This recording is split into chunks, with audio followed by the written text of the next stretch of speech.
them. SM Krishna has reassured. প্রথমে পররাষ্ট্রমন্ত্রী, দ্বিতীয়বার শিক্ষামন্ত্রী আর সবশেষ তৃতীয়বার সমাজ কল্যাণমন্ত্রী।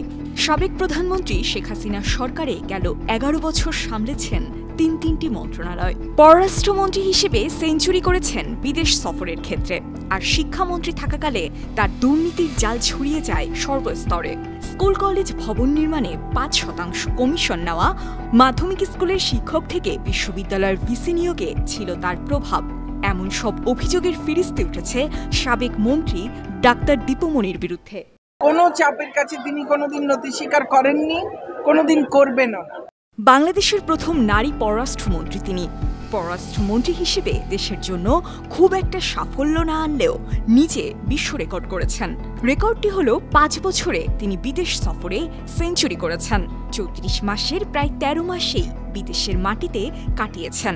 মাত্র 15 থেকে 16 বার গেছেন দ্বিপক্ষীয় সফরে। তার অন্য সব সফর ছিল বিভিন্ন সম্মেলন, সেমিনার ও সিম্পোজিয়ামে যোগ দিতে।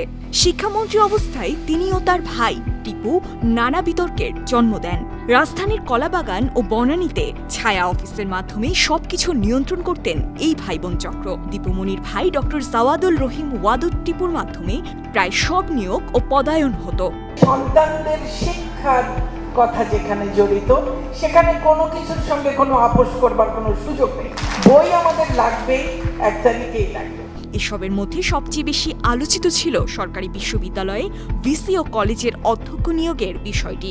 অভিযোগ আছে ঢাকা, রাজশাহী, চট্টগ্রাম ও জাহাঙ্গীরনগর বিশ্ববিদ্যালয় বাদে মধ্যম শ্রেণীর সরকারি বিশ্ববিদ্যালয়ে একজন ভিসি নিয়োগে 2 কোটি টাকা নিত এই ভাই বোন চক্র, আর সরকারি কলেজে অধ্যক্ষ নিয়োগে নিত 50 লাখ টাকা। দীপুমনির সময় 2 কোটি দাও, ভিসি হও উক্তিটি ছিল অনেকটা ওপেন সিক্রেট। এছাড়া শিক্ষা প্রশাসনে প্রায় প্রতিটি বদলিতেই তার ভাইয়ের প্রভাব ছিল। সর্বনিম্ন 2 লাখ থেকে সর্বোচ্চ 20 লাখ টাকায় দেয়া হতো শিক্ষা চিকিৎসা, সে মৌলিক চাহিদাগুলো পূরণ করার পাশাপাশি তাকে একটা উন্নত জীবন দেবার জন্য। অভিযোগ রয়েছে শিক্ষামন্ত্রী থাকাকালে 2022 সালে শীর্ষ বেসরকারি বিশ্ববিদ্যালয় নর্থ সাউথ ও মানারাত ইন্টারন্যাশনাল ইউনিভার্সিটির ট্রাস্টি বোর্ড পরিবর্তনের নামে আসলে এগুলোর নিয়ন্ত্রণ নেয় একটি চক্র। এর নেপথ্যে ছিলেন দীপুমনি। আওয়ামী লীগের মেয়র, ব্যবসায়ী, আমলা, শিক্ষাবিদদের দিয়ে নতুন করে গঠন করা হয় নর্থ সাউথ ও মানারাতের ট্রাস্টি বোর্ড। এরপর বাংলাদেশ ইন্টারন্যাশনাল ইউনিভার্সিটি, চট্টগ্রাম আন্তর্জাতিক ইসলামী বিশ্ববিদ্যালয়ও এভাবে বেদখল হয়। বাংলাদেশ ইসলামী বিশ্ববিদ্যালয় ও প্রাইম এশিয়া ইউনিভার্সিটি বেদখলের উদ্যোগ নিয়েও শেষ করতে পারেননি দীপুমনি।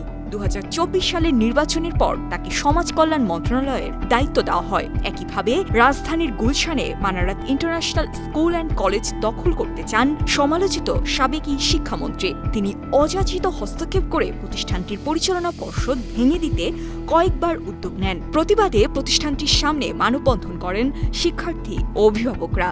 শেষে উচ্চ আদালতের শরণাপন্ন হয়ে রক্ষা পায় প্রতিষ্ঠানটি।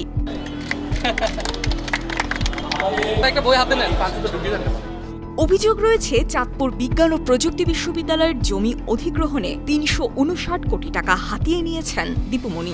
বিশ্ববিদ্যালয় স্থাপনের জন্য ভূমি অধিগ্রহণের আগেই সেখানকার 62.5 একর জমি মৌজাদরের চেয়ে 20 গুণ বেশি দাম দেখিয়ে দলিল করেন দীপুমনির নিকট আত্মীয়রা। পরবর্তীতে সেসব জমি প্রস্তাবিত বিশ্ববিদ্যালয় স্থাপনের জন্য অধিগ্রহণ করানো হয়। এসব জমি অধিগ্রহণের বিল নেওয়ার মাধ্যমে 359 কোটি অতিরিক্ত টাকা হাতিয়ে নেয় চক্রটি।